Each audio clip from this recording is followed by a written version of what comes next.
ಅವ್ರಿಗೆ ಸ್ವಾಭಿಮಾನದ ಬದುಕನ್ನು ಕೊಡಬೇಡಿ, ನಾವು ನಿಮಗೆ ನಮ್ಮ ರಾಜ್ಯವನ್ನು ಬಿಟ್ಟುಕೊಡ್ತೀವಿ ಅಂತ ಗುಲಾಮಗಿರಿಯನ್ನ ಅವರು ತೋರ್ಪಡಿಸ್ತಾರೆ.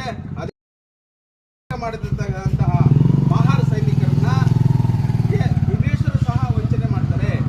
ಇದು ನಮ್ಮ ಪೂರ್ವಿಕರ ಇತಿಹಾಸವನ್ನ ಇಡೀ ದೇಶದಲ್ಲಿ ಯಾರೂ ಸಹ ಬಿಂಬಿಸಿರಲಿಲ್ಲ. ಬಾಬಾ ಸಾಹೇಬ್ ಅಂಬೇಡ್ಕರ್ ಅವರು ಅದನ್ನ ಹೊರತೆಗೆದು ಇತಿಹಾಸವನ್ನ ನಮಗೆ ಹೇಳ್ಕೊಟ್ಟಿದ್ದಾರೆ.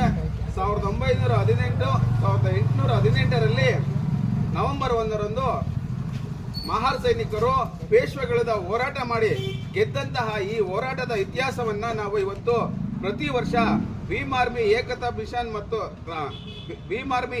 ಮಿಷನ್ ಕರ್ನಾಟಕ ರಾಜ್ಯ ಮತ್ತು ಕಮಲಾನಗರದಲ್ಲಿ ಪ್ರತಿ ವರ್ಷನೂ ಮಾಡ್ಕೊಂಡು ಬರ್ತಾ ಇದ್ದೀವಿ. ಇದು ಸ್ವಾಭಿಮಾನದ ಸಂಕೇತವಾಗಿ ಪ್ರತಿ ವರ್ಷ 1ನೇ ತಾರೀಕು ನಾವು ಈ ಕಾರ್ಯಕ್ರಮವನ್ನು ಮಾಡ್ತಾ ಇದ್ದೀವಿ. ಎಲ್ಲರಿಗೂ ಜೈ ಭೀಮ್, ಜೈ ಭಾರತ್.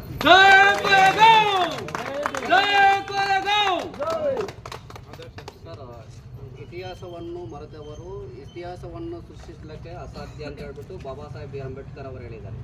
ಸೊ 1818ರಲ್ಲಿ ಭೀಮಾ ಕೋರೆದ ಒಂದು ಇತಿಹಾಸದಲ್ಲಿ ಬಾಬಾ ಸಾಹೇಬ್ ಅಂಬೇಡ್ಕರ್ ಒಂದು ಲಿಖಿತ ಮಾಡಿಲ್ಲ ಅಂದರೆ ಜನರಿಗೆ ಗೊತ್ತಾಗ್ತದೆ. ಇದ್ರ ಬಗ್ಗೆ ತಾವೇನು ಹೇಳ್ತೀರಾ?